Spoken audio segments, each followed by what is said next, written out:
part one of our Leylet Hob choreography. So there's going to be some intro music. We're going to be walking nicely out to our position. Think about being light on our feet, walking more on the balls rather than the heels, holding our rib cage and our head high as we walk, and smiling at the audience.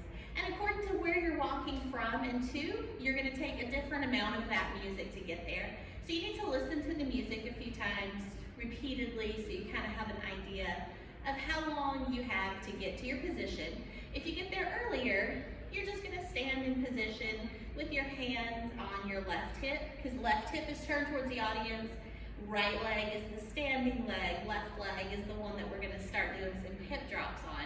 So you're just going to stand there in position until the music gets to that certain point where you know we're just about to start our drops, and then you open up your arms, taking the right hand to the back and up, and your left hand extended out low. So we're going to do some hip drops on that left hip towards the audience. Think about your hip drops. In order to drop, you need to have it somewhere that it can drop from. So as you're kind of in position, you lift your hip up a little bit so it has a little bit more range of motion that it can go. You're going to drop, release, drop, release.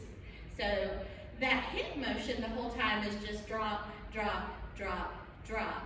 But every other time you're able to turn that foot loose because you're not up on it.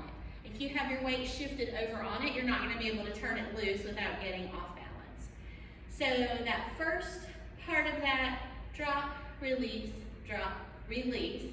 Now thinking about those drops that go forward and back, that means we need to move our hips, twist them sideways, forward and back.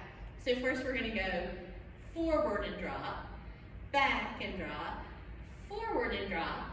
And then when we're coming back, rather than dropping, we're just going to go ahead and switch to that side so that we do the exact same thing on our right.